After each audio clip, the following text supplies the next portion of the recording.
At 43 years old, William Dunkle brings decades of fight experience into the ring at Caldwell Fight Night 3. A veteran of MMA and bare-knuckle boxing under his belt, with battles against names like Sawyer Depee, Blake Davis, and Josh Toboa Bateman, Dunkle now looks to leave his mark in the boxing world. Thanks for joining me. Appreciate it. Thank you. You got it. Hey, so you've fought across MMA, bare-knuckle, and now boxing. At 43 years old, what keeps you feeling the competitive fire? You know, the fact that I've been doing this for a little while. I got into this when I was about 32 years old, so I still feel young in like combat sports. I'm not worn out and beat up like somebody who has 20 fights under them or anything, you know? Yeah. So I would say that, and taking care of my body has led to me being able to compete at a high level. Yeah. So it reminds me of guys like Gennady Golovkin, Deontay Wilder. They took care of themselves. Yeah, they got a late start, but they took care of themselves. Yeah, late starts. Yeah, okay. For sure. Yeah, so at this stage, you don't feel like necessarily it's a hindrance to you at all? Nah, I'm not. Like, retirement isn't in my mind, man. Sure. If I can be healthy, I'll be doing this till I'm 50.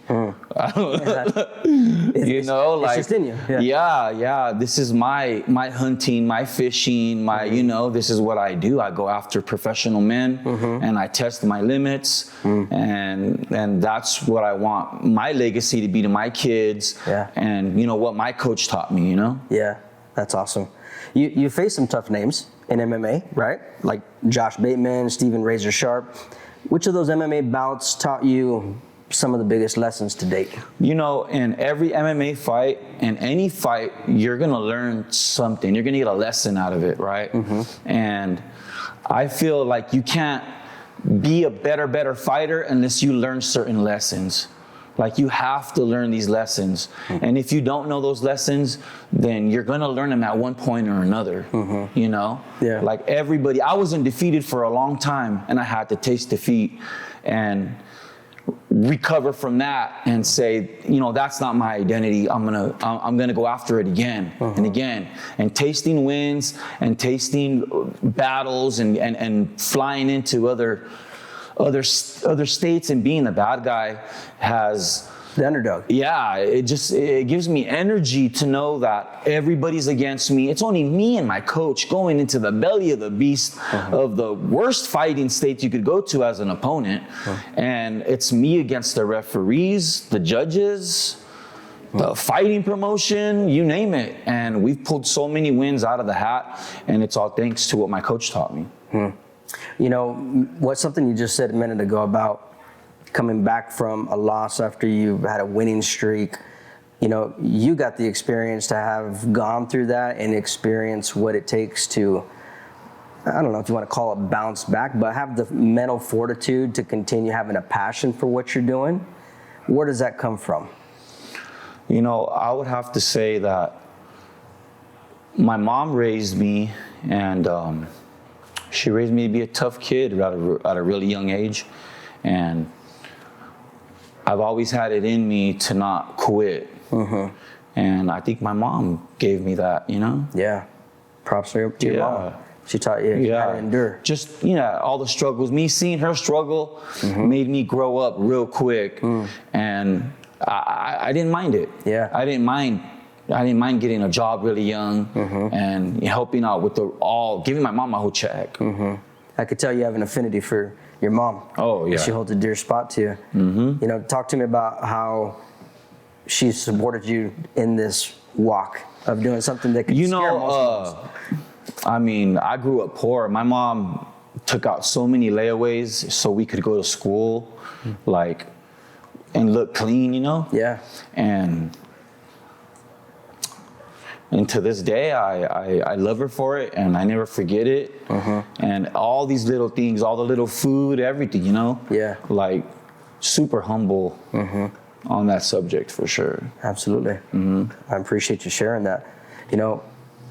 One of the other things that is very unique to you as part of the fight card itself is the fact that you also have a background in bare-knuckle boxing. And I tend to think of that as almost the next level of crazy. Yeah. To be able to do something like that. Yeah. So I want to ask you about that particular lane of the fight game. And what led you to do that? What led you to jump into that lane as well? You know what? I started my career here in 2013, 2012, coach? Yeah. 2012. I started my career here, and as an amateur, I must have knocked out so many guys in a row that I wasn't getting no experience. We literally were like 9-0, nobody to fight. And,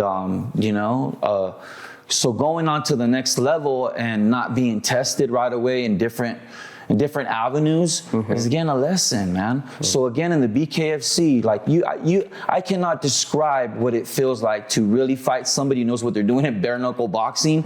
It is insane, and you just can't get hit. It's like hit and don't get hit is the name of the game for real. And I had to go against really high level competition for me to understand, hey, there's dogs like me out there too, you know what I'm saying? Sure. So respect to the dudes that I fought. I always want rematches, and I'm looking to get a bare knuckle fight probably right after this fight, and it's just, it's boxing. It's boxing, it's the original form of boxing. So yeah, it's back in the day, it's back. I think it's one of the hottest sports out there, and everybody wants to watch it. Grandmas are watching it. They might not understand MMA too much, but bare knuckle boxing, everybody understands, brother. So I take it as it's kind of another way for you to challenge yourself with a sport that is a science, and you have to know what you're doing, but almost to another degree when it comes to having next to nothing on your fist. Yeah, brother, it's a whole different ball game because you punch different. You're punching different. You can't throw certain punches with no gloves on. Right. Yeah, you're punching, you can clench, you know what I'm saying? And it's really a game of don't get hit. Yeah. Which brings me to the fact that, I've been able to watch a little bit of you as well, and I think you got some pretty good head movement as well, some good feet. Like, what would you say are some of the things that give you an edge when it comes to the typical opponent that you face?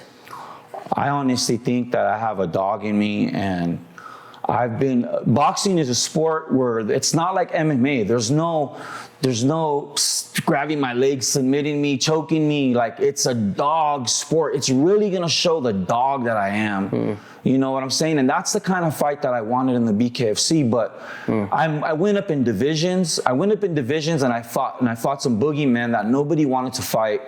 And I'm gonna get a couple more bare knuckle fights, because that's all I need is get a couple more wins, and I can get right back into the BKFC like that. And I would like to just be there, honestly. So that's your goal. Yeah. Is ultimately get back. Oh yeah. Gotcha. That's some big aspirations. Yeah, it's super violent and it's right up my alley. But I'm not into taking punishment. Sure. Don't think that I'm like looking for punishment. I'm looking to deliver the punishment. Sometimes it doesn't work like that. Sure. But you learn. You're gonna learn.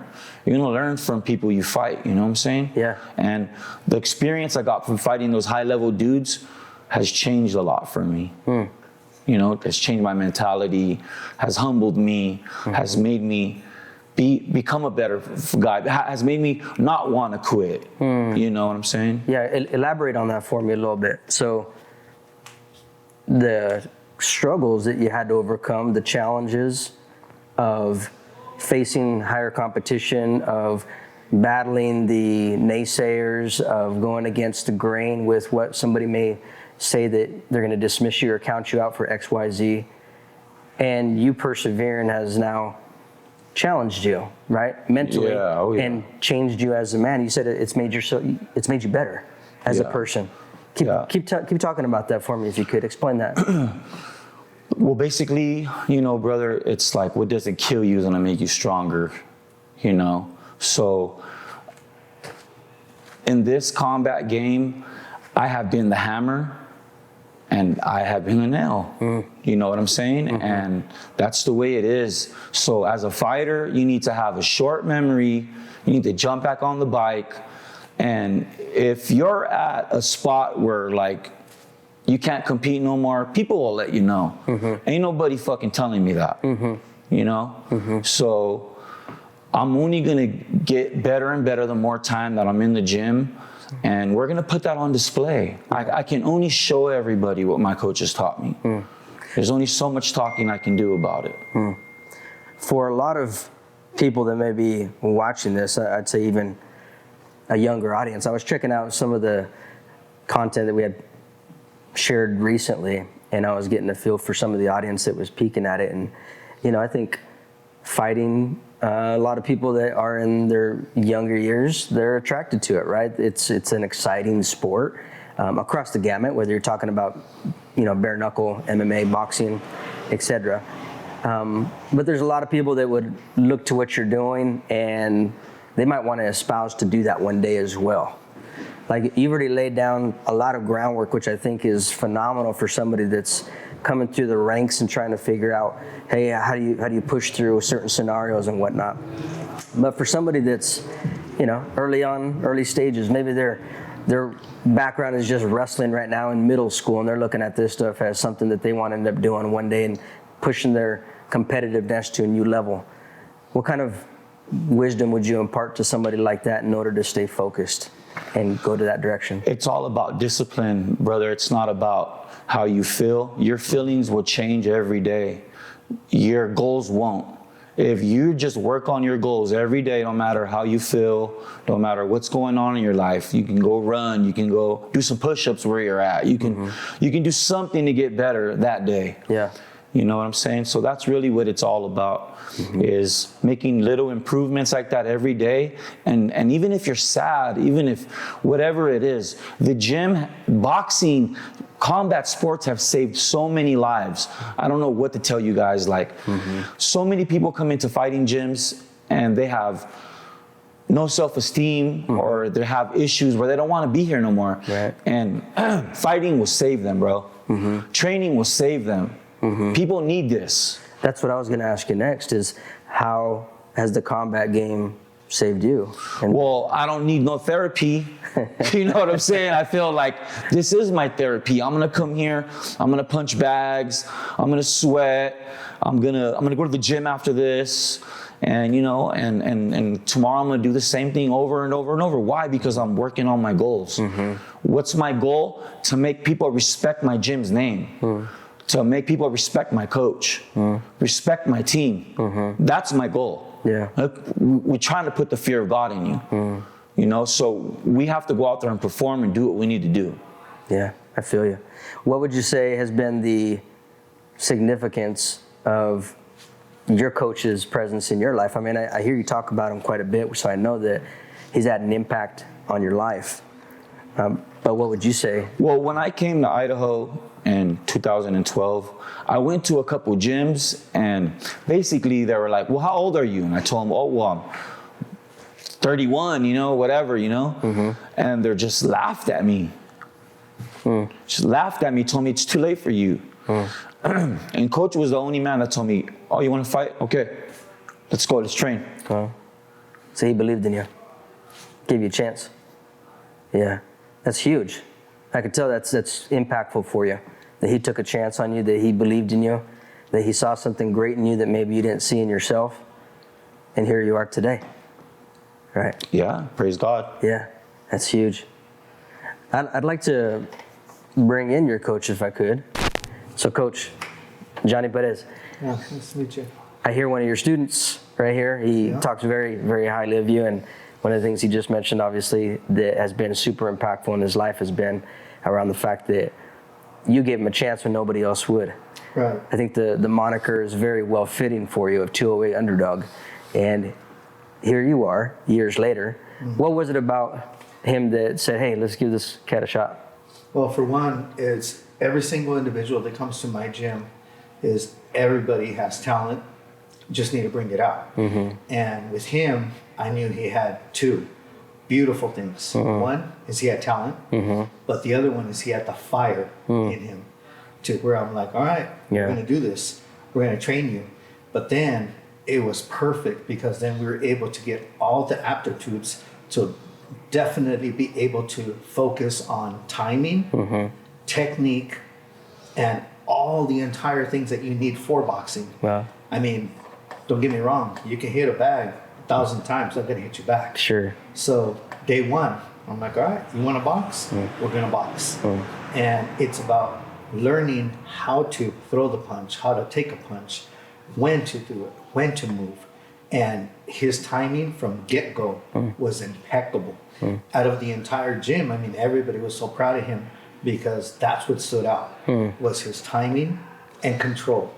To where when he took his first fight, boom, knockout. Another one, timed it, knockout. To where I'm like, all right, now I knew that he had the control to literally utilize all that fire. But then on the flip side, which is great, is he was willing to learn. Because of course, mixed martial arts at the time, you got to know everything. Yeah. So we trained everything. But of course, his stand-up has always been superior. Well, it was great because I'm like, I found the best professional fighter for him to face going as a pro. I'm not joking. I had his teammates, I had other coaches asking me like, are you sure about this? Why would you do this? I put him against one of the best grapplers in Utah. The guy trained with the UFC fighters. And I said, no, trust me, he's got this. We trained our ground, we trained our striking. And sure enough, we knew it was going to happen. The guy took him down. I had will control, relax, exploded, got out. Once he stood up, as soon as he seen the opportunity, boom, knocked him out. Wow. And I knew he would do it. You know, and that's, I know what he has and I know the abilities he has. And that's why the mindset is too strong. And his physique takes care of it every day. So definitely, I mean, I'm looking forward to his fight. Because one thing that I have been working on is letting his hands go. He's already a deadly weapon with his timing. But now, being able to really establish and let those hands go, it's going to be a plus. Yeah. Yeah, that's great. You know, well, let me ask you, how long have you been coaching for? I've been actually coaching for 21 years this October. Wow, congratulations. Thank you. Yeah, you know, what you said earlier reminds me of something. I don't know if you've ever heard this before, but it says a man's heart is a deep well, and a man of understanding can draw it out. Right. So it's you being able to see the potential in someone and being able to draw that out, and you happen to do that through the sport of combat sports. Yeah. Right? Yeah, and that's one thing. I mean, I have a passion for it, doing this so long, but one thing is throughout the years, not only having experienced so many different coaches and being able to understand it, it's one thing that I bring to it. It's I'm not one-sided to where when somebody comes to me, that's one thing I take pride in. You come to my gym, every single fighter fights different. Everyone. It's not a regular karate dojo or regular traditional boxing gym where everybody does the same thing. Everybody in here moves and fights different because I pull that fighter out of them and I'm like, we're going to make it work. If you're flat-footed, I'm going to make it work. If you bounce, I'll make it work. You know? That's very insightful. Yeah, because everybody is unique. And so you see it within the structure, if you would, or paradigm of a sport, and you tailor it accordingly. Right. Yeah, that's awesome. That's amazing. What are some of the biggest lessons that you've taken away as a coach, and how have you been impacted as a person? Oh, it's impacted me tremendously. That's why I still have such a passion for it.